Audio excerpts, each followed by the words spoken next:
amplifying your reach. All right, Mr. Gatekeeper here. This is one of 3 amps that 2 gentlemen sent me. Now, this particular amplifier is not labeled what type of messenger it is. My guess is it is a M500. Somebody has written down here in the back M500, if you can see that. Now, one thing that kind of blows my mind about this amplifier, one of the first things I noticed was these very, very small relays in here. These are the type of relays you would use for a preamp or a 1 transistor amp, maybe a 2. But other than that, we jump up to a more a higher amperage relay to handle all that RF current, RF voltage and current. So that's one thing that kind of shocked me at first. I couldn't believe the amount of I couldn't believe how small the relay was in it. And somebody purchased some 2879Cs from me and put them in here. And as soon as you mix that with this, that's just not going to mix together. So just right off that, there's no way to upgrade this relay with a bigger relay using this surfboard right here. So this is going to have to come out, and we're going to have to physically put a bigger relay in here. Okay. Next issue, this circuit is not retrofitted for 150 watt transistors. Okay. All right. So we're gonna have to do a good bit. This amplifier is going to require a good bit of work. I wouldn't call it a complete rebuild, but it's going to require a good bit of work. I'm going to have to completely rewrap the transformers. We're going to have to rebuild this driver circuit here. We're going to keep the biasing. We'll keep that. One of the first things I noticed, the front board right here was cracked here and here. Literally the connection for this board is also what's being used to keep the board standing up if this bolt come off right here holding the 3-way switch. They had broke loose. So if you look, the first thing I've done to this thing, just so I could test it, I didn't want to even think about keying this thing up yet, is I just real quickly soldered a straight conductor wire, non-stranded wire here and here to keep that stable so that will not break again. It looks like what happened was during shipment or whatever, this was pushed forward, it was bent. And when I seen that, I fixed that, then I tried to bend this back a little bit. So I thought at first I was going to have to just do away with this whole circuit right here and put a variable in, which I've had to do that with messengers in the past. But it looks like it's going to be fine. So we'll keep that. Next thing I noticed, somebody hardwired a remote in with the amp. This is the first time I've ever seen somebody do this. Literally hardwired it. See, I mean, so that means you got to carry this remote right here with you everywhere you go. I don't like that idea. I contacted the owner, see if he would like for me to put this on a connector for him. So that's what we're going to do. We got a 3-pin mic jack we're going to do. We couldn't use a regular plug like we normally do because we don't have a lot of space. Well, this is coming out. I would have more space just to use a phono plug, but I think this will be better just to use this anyway. And, you know, if you wanted to get real crazy with it, you could do a remote jack for the SSB and all that stuff, you know, just be more work. But since I see this is all that's done, we'll just keep it with this to where we have an on and off. He wants me to mic in this trimmer. That trimmer doesn't need to be there anyway. And one of the biggest things I've noticed by a lot of these messengers, this trimmer will be blown because these trimmers are only 350 volts. Okay, so they can't handle a lot of voltage, especially on 4 transistor amps and up. You don't want to leave a trimmer there. So while we're at it, I'm thinking about just doing a power wire upgrade. So we just come in with 1 wire for each of that and the ground. Since I'm going to have to unsolder these anyway to get this out of here, I could just cut this and pull this out. I could do that. I thought about it. If you'll notice in here, this wire is 8 up with a soldering iron. I can put 1 wire in here to equal the same gauge as these 2 and be ready to rock and roll. And like I said, if you need a fuse, it's best just to put yourself a fuse right there at the power source. Right there at the power source. If this was going into a mobile, put your fuse right there at the battery. So if you have a fault of some sort, it's going to take care of that right at the source. This is going to be a job. That's why I went ahead and made sure I did a pre-video. This is going to be a job. I got a separate bias circuit for the driver. Honestly, with this particular setup, if I had it my way, I'd just do away with the bias completely. Oh boy. But we'll try to keep it. I noticed that pretty much all 3 of these amps that was sent to me are all biased, so obviously I guess this guy does top sidebands. So we will keep the bias. All right, let's dig in. Alrighty, Mr. Gatekeeper here, out here around the northeast end of Georgia, and oh my goodness, we have an amplifier here. It's been a while. It's been a while since I did this much work on just a smaller amplifier as this.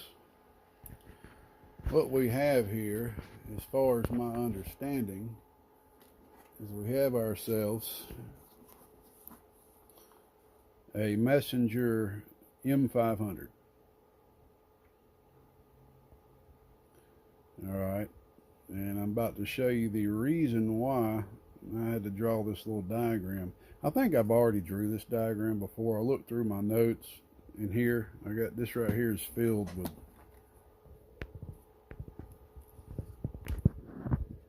this right here is just flat out filled with self-drawn notes. It's filled literally to the top. There's only just a few that's printed out like this right here. The majority of them are self-drawn. But I have another notebook like this in the house. I think that's probably the one it's in. So let me go ahead and explain why I even had to draw this little diagram for myself to keep my mind all straight during the repair slash rebuild of this amplifier. Alright, let's bring you over here. These are all the parts that came out of this amplifier to get it to where it's at now. Alright, this amplifier came to me with a pair with 4 2879 C's in it.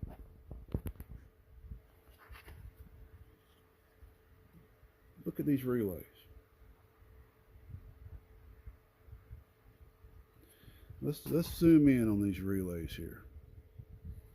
See if we can't get the camera to zoom in so everybody can see what I'm seeing here. Alright.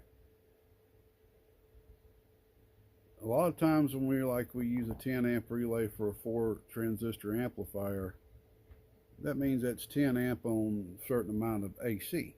Now, how much AC amperage can the contacts take? If you'll notice for this relay, this is a 0.6 amp on 110, 2 amp but 30 volts.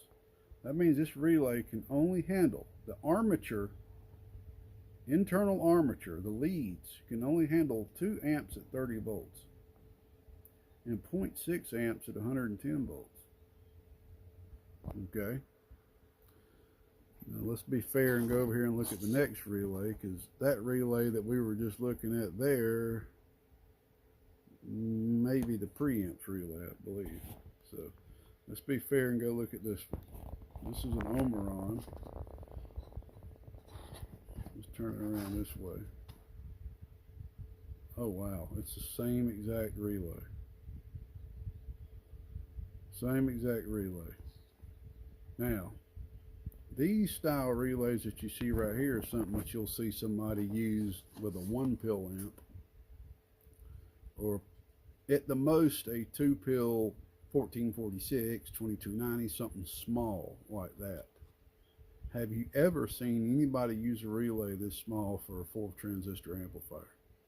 I haven't, and I wouldn't. I actually do not use these relays for any of my amplifiers. The only time you see me using these relays is for a preamp. So that's the first thing I noticed. This board was sitting in here like this. I think I've already done a pre-video to show all this. You know, it's sitting in here like this.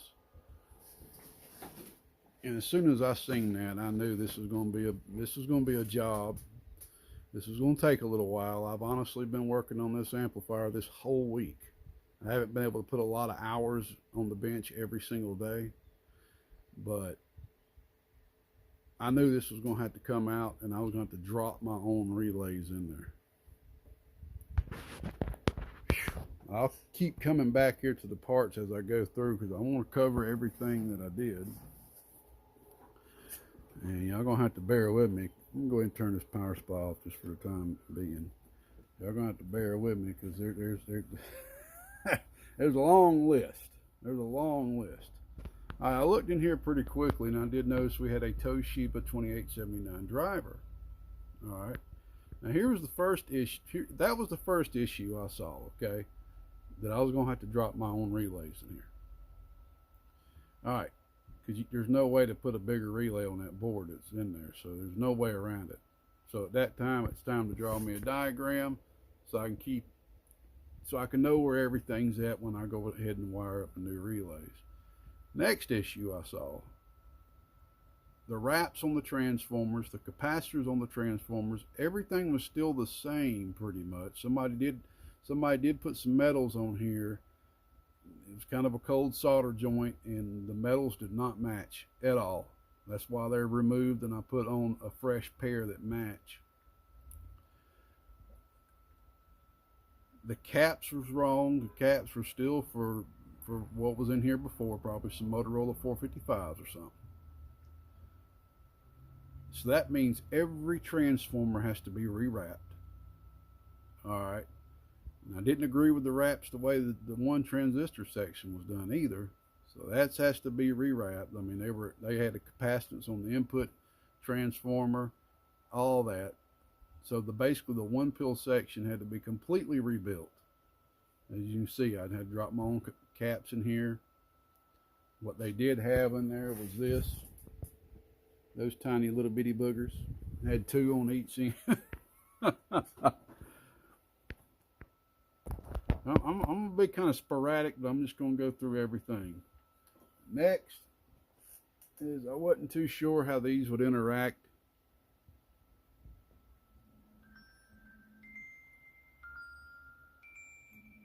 Yeah, somebody's calling me. I'm going to have to decline that, because I am in a video. That's King Cuda, Mr. Barracuda calling me. He's just going to have to chill out for a little bit. I wasn't sure how these were going to interact with the 2879C, so I went ahead and dropped in my own combiners that I know will work. Okay. Next thing is the power.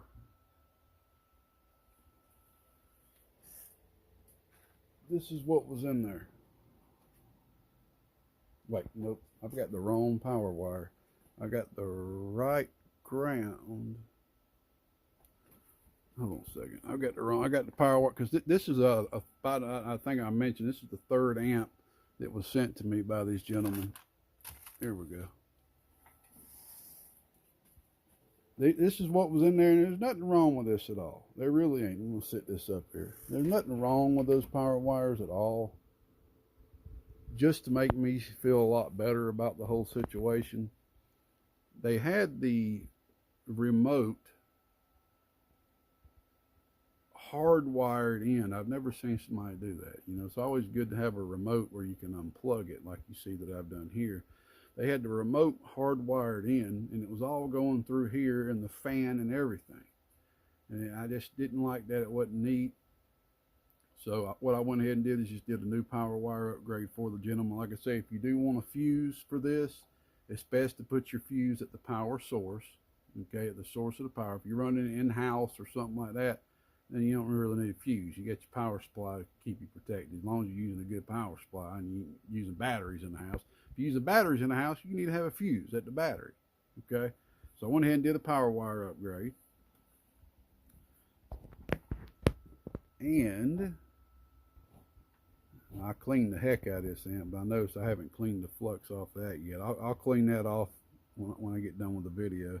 I'm crazy about that, man. I'll get in here and spend an hour cleaning an amp. That's just the type of guy I am. I like stuff to be clean and go back to the customer in way better shape than it came here in. So I was kind of worried about this. This is what I was worried about. Giving these 2879Cs all the current they need through a medium this small. And they wasn't even soldered directly up to the transformer. Let me show you how it was done. I'm going to zoom in right here. Alright, if you see that spot right there, that's where they were soldered to. And if you notice, you've got a little bit of thin copper till it gets to the transformer down there. So if anything's the weakest spot here, other than the connector, it's the choke itself, is that little bit of thin copper. You'd think they would have went ahead and just thickened that up with some solder just to help the current flow. So just to make me feel better, as you can see, we got some 14 gauge Teflon. And I did like how somebody did put a current bar here to help with the current flow, since we are feeding it down here at the end. You know, it'd be best if this was all the way in the middle, but you know, you ain't got a lot of room to do all that type of stuff. So, you know, nice thick current bar, I like that. As you can see right here, I went ahead and replaced all these wires that were here with Teflon wires. That was that right there.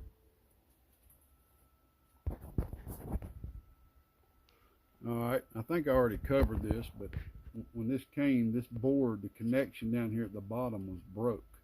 So there was no connection. And you can see right there, I think I've already showed this in the video, where I fixed that connection. All right.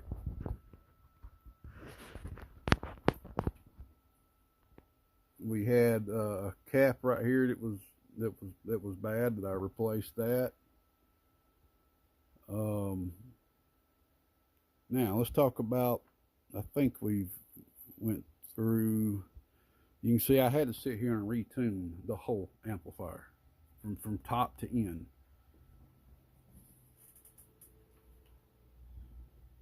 Here's my leader line. I always use to jump in between stuff I need to. One of my most favorite tools that I use. We added 2 filter caps here. All they did have was just one little small filter cap, just make me feel better. Adding some filter caps here. As you can see, we got this cap, this cap, this cap is the tuning caps from retuning the whole.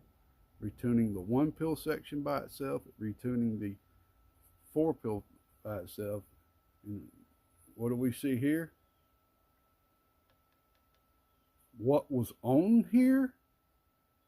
I repeat, what was on here?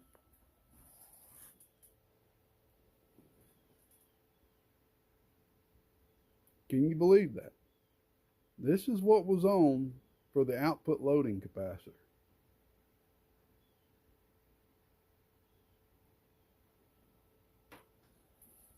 That is one of the biggest things that fails in a lot of the messenger boxes. And them using a 350 volt compression mica trimmer on the output, where the highest of the voltage is in the whole amplifier. That's where the RF voltage is the highest. we put you a big stacking M500. That's kind of weird when I do this. The video's jumping. I guess it's auto-focusing on me or something. I don't know if it's picking up on the actual camera, but we got you a big loading cap right there, man. That cap will work from here to we start living on Mars. All right. And then we got you bridged here for both the sections. I'm just looking through here to make sure to see if I missed anything, because there's a lot of work done on this thing, man.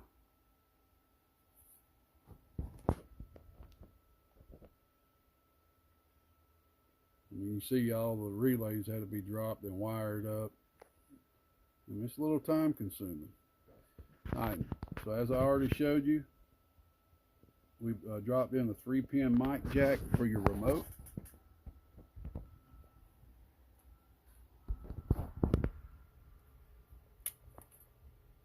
Which works just fine.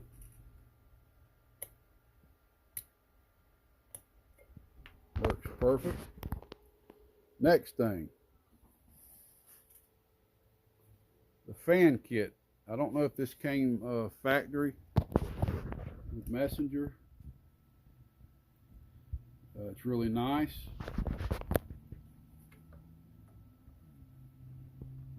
It is really nice. Somebody put in a fan way smaller than it's supposed to be, and the way they had it mounted in there, it was actually hard to get this out.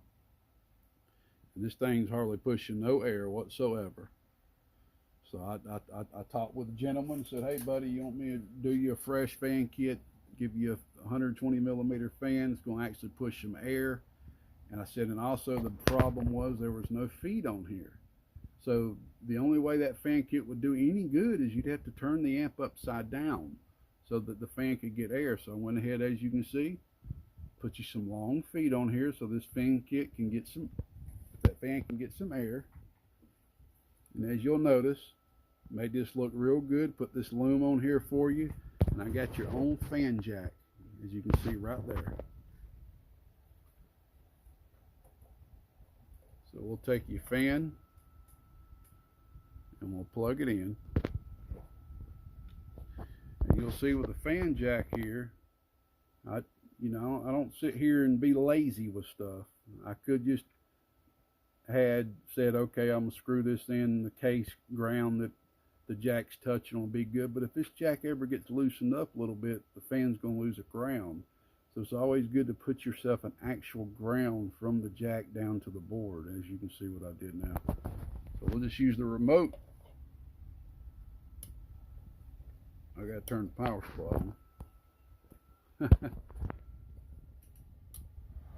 There's your fan.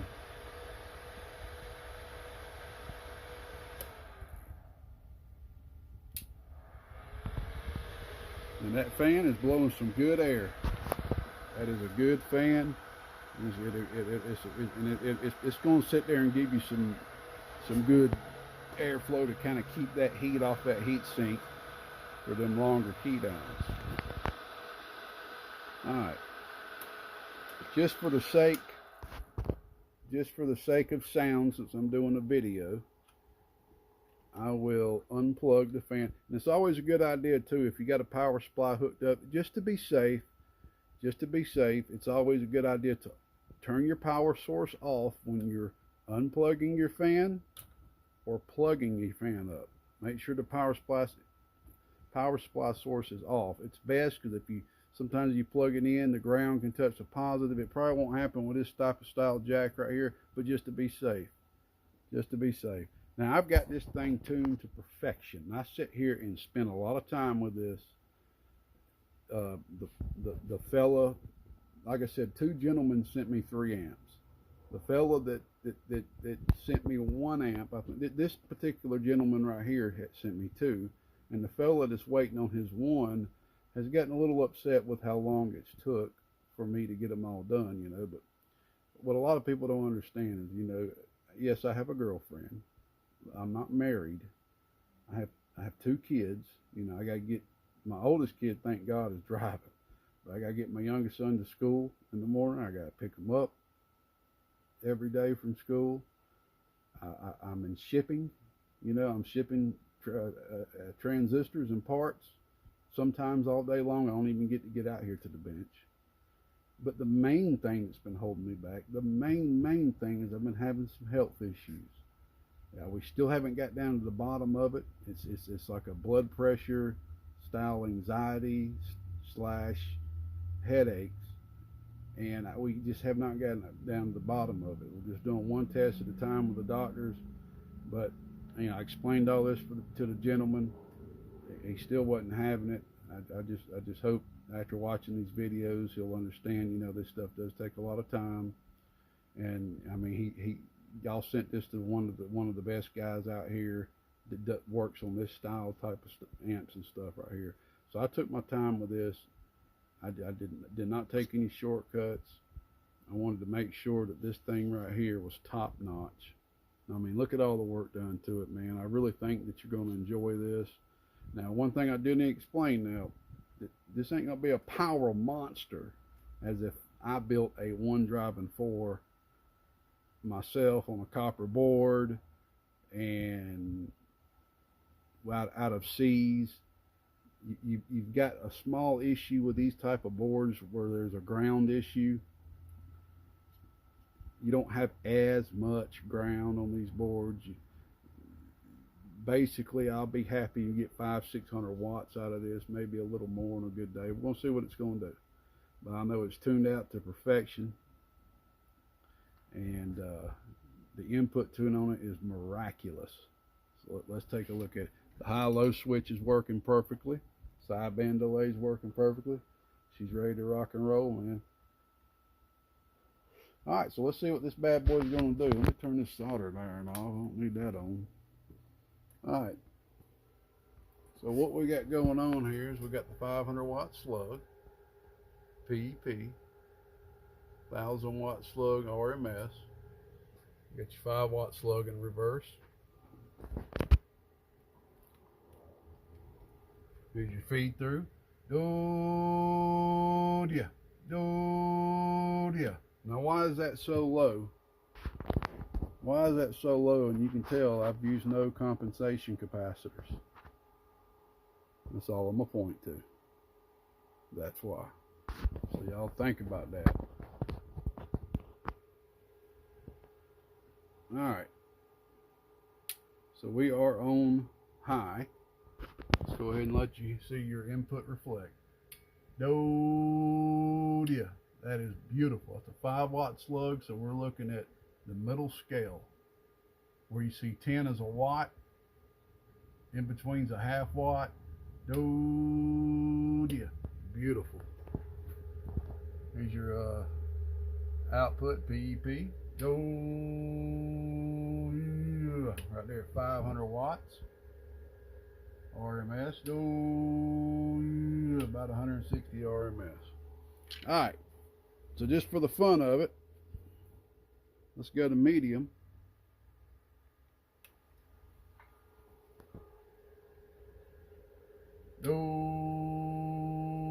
About 400 watts. Perfect input reflect. Low. A little over 200 watts. So the high-low works really well, and it doesn't throw off the input. Alright, so let's go ahead and give this thing a little bit more drive, because we do have a 2879 driver.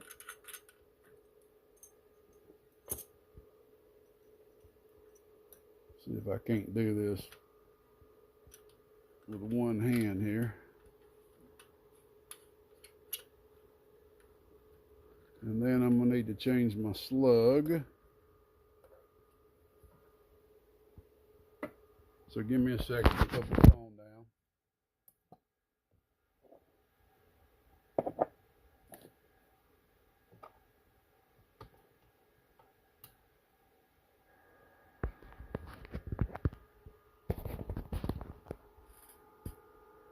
All right. Let me turn on the old Stickman radio.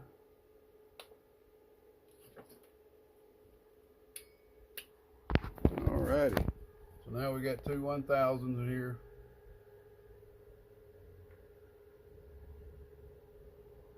So we are reading the bottom scale. Oh, yeah. So we ain't getting much more out of it with that. I probably need to go ahead and hook up my bigger power supply. Oh, yeah, right there about 200 watts. Already is.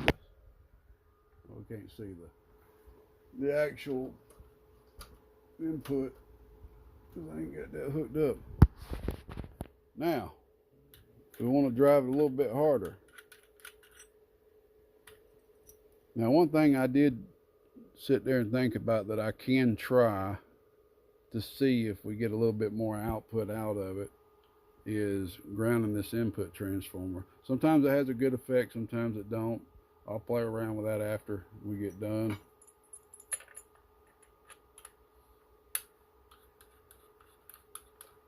So you're basically going to be looking at about a 500-600 watts out of this box, but it should last you forever. Forever.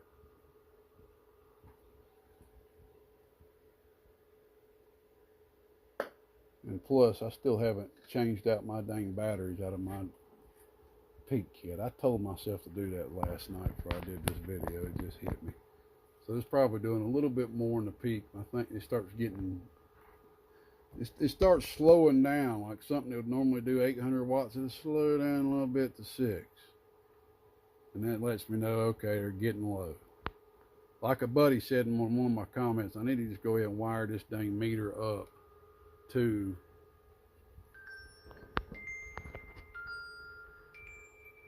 man, people calling. I need to go ahead and wire up this meter to the wall is what I'm trying to say. Alright, let's take a look at the RMS of this bad boy. Oh yeah, that's right there about 400 watts RMS. Oh yeah, almost 600, not quite there. So that's what you're looking at with this built like this, within this style box right here. Just for the heck of it, when I get done, I will ground that the input of this transformer just to see. Sometimes it'll give a little bit better result, sometimes it won't. A lot of times we'll leave that ungrounded for other issues. But bud, this box right here should last you from here on out. You should have no problems. Everything is running nice and cool. I sit here and was talking on it earlier for about 15 minutes, just acting like I was talking on the air, and I barely generating any heat whatsoever. You can just feel just a little warmth from the heat sink. So thanks for hanging in there with me, man. This was a long job, but we got it done for you, bud. And on to the next project. Thanks for hanging in there with me, man. And the guy that's waiting on this amp, he just had some pretty serious surgery, and so hope you heal up from that just fine, buddy. You're in all our prayers out here at Gatekeeper Amp 73. Old Gatekeeper out here around the northeast end of Georgia. We good and gone. Bye bye. This was a Gatekeeper Amps production. If you made it this far, thanks for watching. 73.